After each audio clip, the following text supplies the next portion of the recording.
Hey guys, so today I am going to walk through how I got the body back on the car and insulation and all that kind of stuff.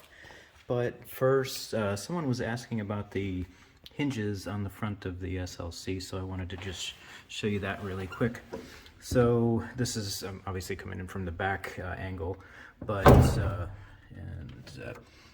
these are the hinge mechanisms right here.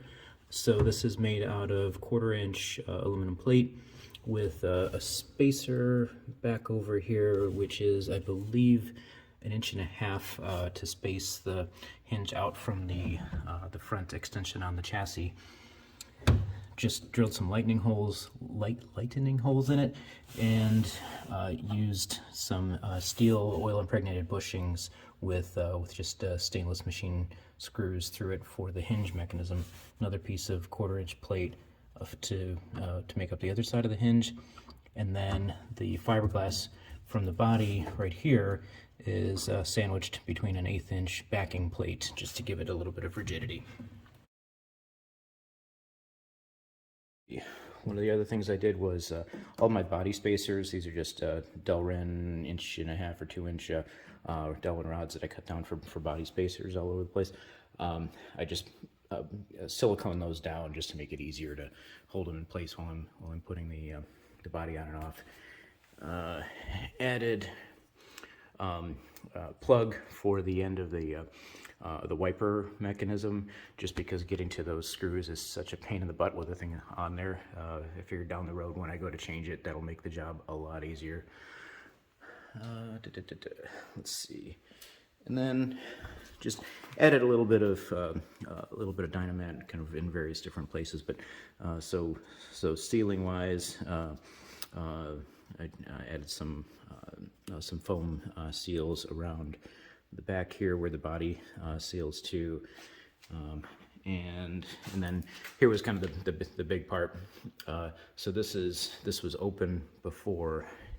Added 0.032 inch really thin aluminum that's just screwed and siliconed in at the bottom to the frame, and then same deal on the top. You can see the silicone there.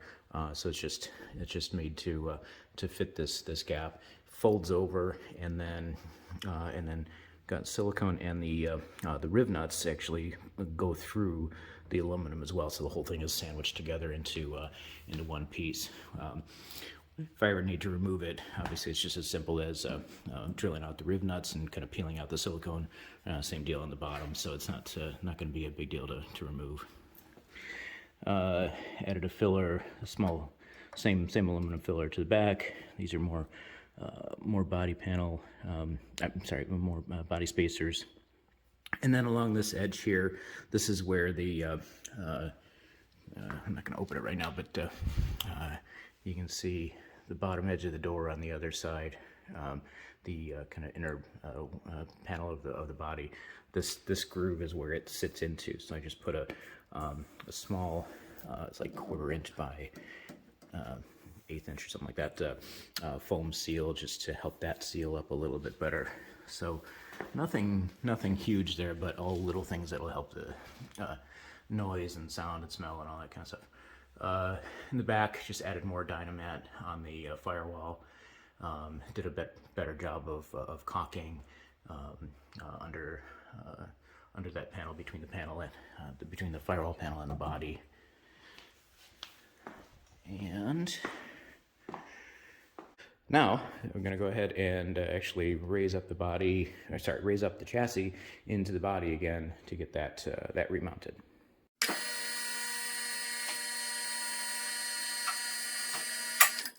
So that was almost really dramatic. When raising the chassis up, the oil cooler here sticks out a little bit past this flange. So what it started doing was the cooler was lifting up on the body, which took it off of the support. So that would have been, I'm glad I caught that, otherwise that would have been really bad. So let's keep going. So a quick view on the inside where everything's going. So the other thing I have to watch out for is this ceiling here. goes behind this panel, and this body spacer here goes to that bolt there. So as it keeps on going up, just want to make sure that this panel here is not going to impact that so far. And then same deal on the other side. Looks like clearance is doing all right. So and then the bracket back here, which, oh, by the way, I added more sealing on this this flange that's bonded up to the body while it was off. But so this flange here goes to the back of the firewall there. So again, just have to make sure that it's lining up right as I raise the body. So far so good.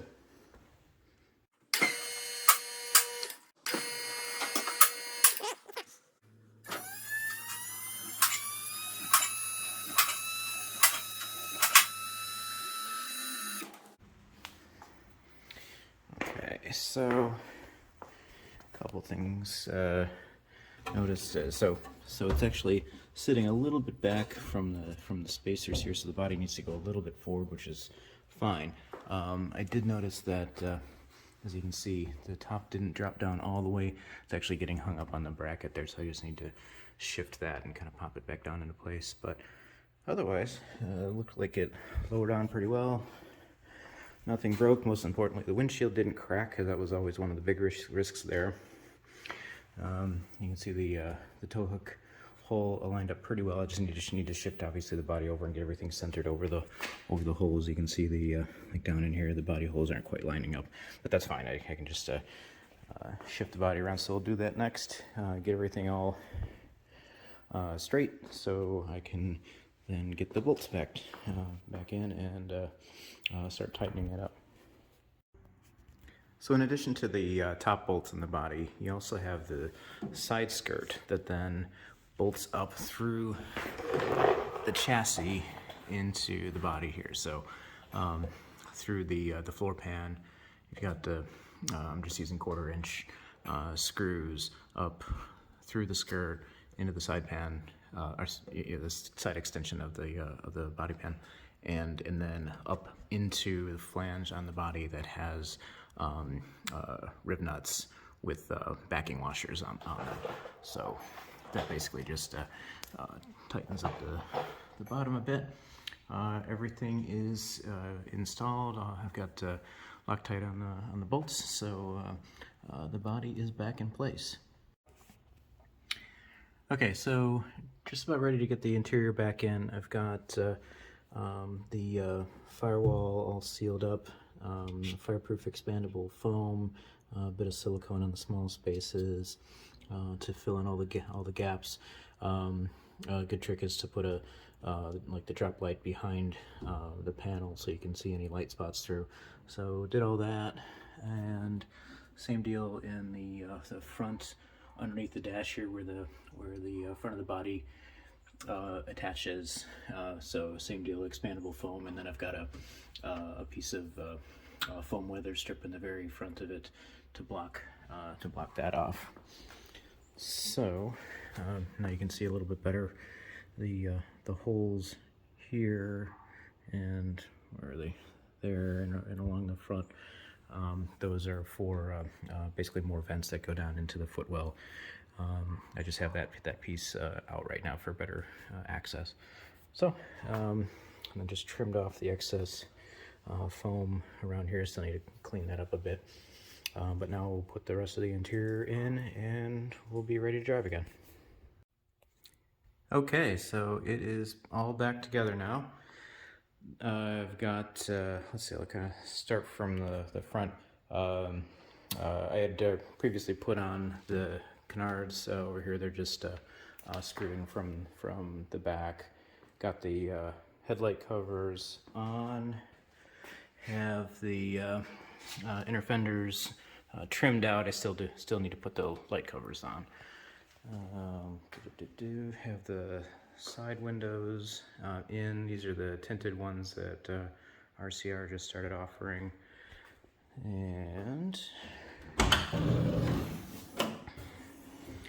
Interior's all back in. Obviously, dash and stuff still needs to be covered yet, but I'm gonna be driving it like this for a while, just while I kind of break everything in. Seats and belts and all that stuff are all back in, and I put the Tillet, the stock seat covers on, so they're a little bit more comfortable.